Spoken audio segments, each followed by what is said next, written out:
नमस्कार। आज मैं फिर उपस्थित हूँ एक नई पाठ्य सामग्री के साथ।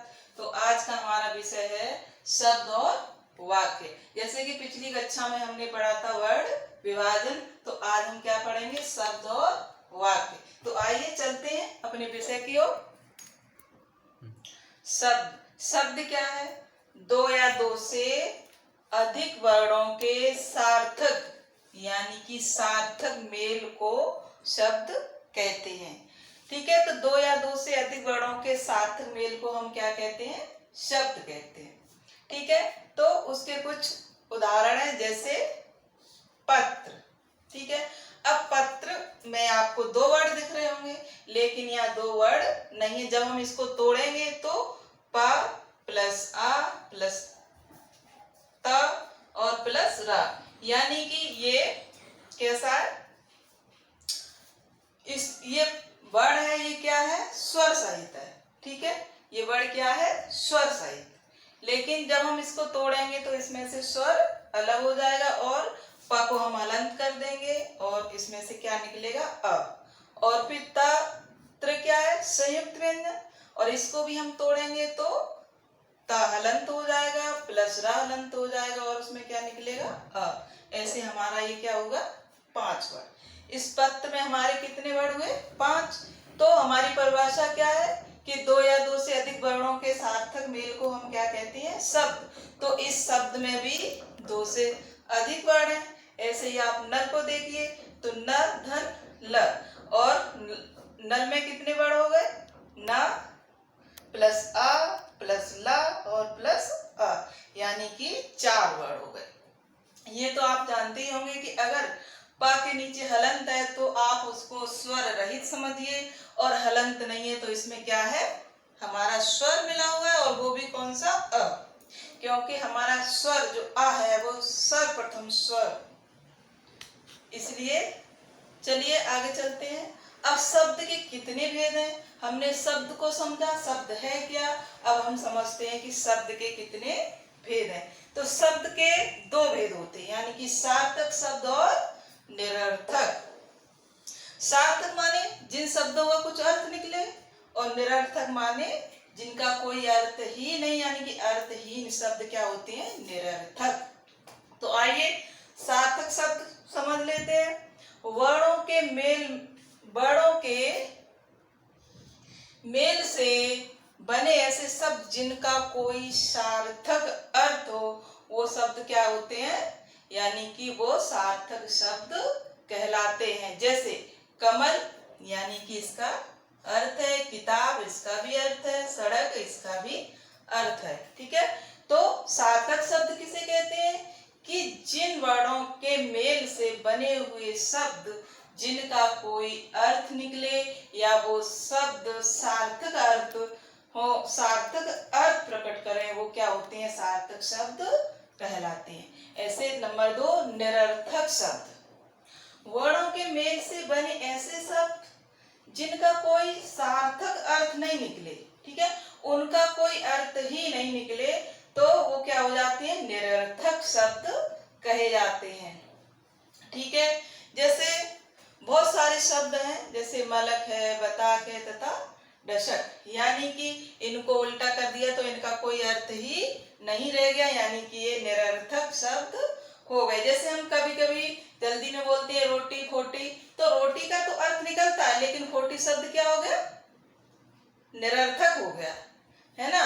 तो जाना माना, तो जाना शब्द तो एक अर्थ प्रकट कर रहा है, वो सार्थक है, लेकिन माना का कोई अर्थ नहीं है। ऐसे ही बहुत सारे शब्द हैं जो निरर्थक हैं, और बहुत सारे शब्द क्या हैं? सार्थक हैं। ठीक है, तो आया समझ में सार्थक शब्द क्या होते हैं और निरर्थक शब्द क्या होते हैं। आशा करती हूँ कि आप लोगों को बहुत अच्छे से समझ में आया होगा। ठीक है, आगे चलते हैं। हिंदी में, यानी कि जो हमारी हिंदी भाषा है उसके शब्द भंडार में बहुत सारे शब्द हैं, यानी कि लगभग 2 लाख शब्द बताए जाते हैं, जिनमें से 85% शब्द हिंदी भाषा के तथा शेष 15% अन्य विदेशी भाषा के हैं, जिसमें से संस्कृत भाषा, ठीक है, संस्कृत भाषा के भी बहुत सारे शब्द हैं, फारसी के भी हैं, अरबी के भी हैं, है ना। तो हमारी हिंदी भाषा में कई भाषाओं से शब्द लिए गए हैं। ठीक है, तो संस्कृत भाषा और हिंदी शब्द भंडार का प्राचीनतम क्या है, स्रोत, यानी कि हिंदी भाषा है वो क्या है, वो जो संस्कृत भाषा है वो हिंदी भाषा की क्या है, जननी है। तो उससे भी बहुत सारे शब्द लिए गए। ऐसे हमारी हिंदी भाषा में कई भाषाओं से मिलकर बहुत सारे शब्द लिए गए। ठीक है, जब आप कोई उपन्यास या कोई कहानी या कोई नाटक जब आप पढ़ते होंगे तो आपको उसमें बहुत सारे अंग्रेजी के भी शब्द मिलते होंगे, बहुत सारे संस्कृत शब्द मिलते होंगे, उर्दू, फारसी, ये सारे शब्द मिलते होंगे। तो हमारी हिंदी भाषा में बहुत सारे अन्य भाषाओं के भी शब्द समाहित है। ठीक है, तो आगे आशा करती हूँ कि यहाँ तक आपको समझ में आया होगा। अब आगे चलते हैं वाक्य की परिभाषा। जब वर्ड से क्या बनता है, शब्द बनता है, और शब्द के कई शब्दों के मेल से हमारे क्या बनते हैं, वाक्य बनते हैं। ठीक है, तो वाक्य की परिभाषा क्या है कि शब्दों के सार्थक समूह को वाक्य कहते हैं, या शब्द एक से अनेक शब्दों से मिलकर जो वाक्य बनता है।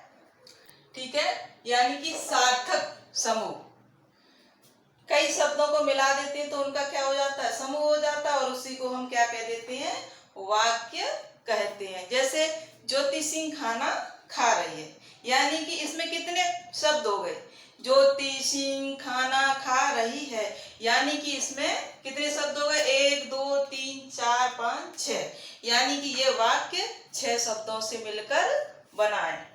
तो अब हमारी परिभाषा भी यही कह रही है कि शब्दों के सार्थक समूह को वाक्य कहते हैं, यानी कि सार्थक, वो भी समूह कैसा होना चाहिए, सार्थक होना चाहिए। तो यहाँ से हमको लग रहा है ना कि ज्योति सिंह खाना खा रही है। ठीक है, तो ये वाक्य क्या हो गया, सार्थक हो गया। तो आगे चलो वाक्य के भाग भी देख लेते हैं। अब आपको वाक्य समझ में आया होगा, वाक्य किसे कहते हैं।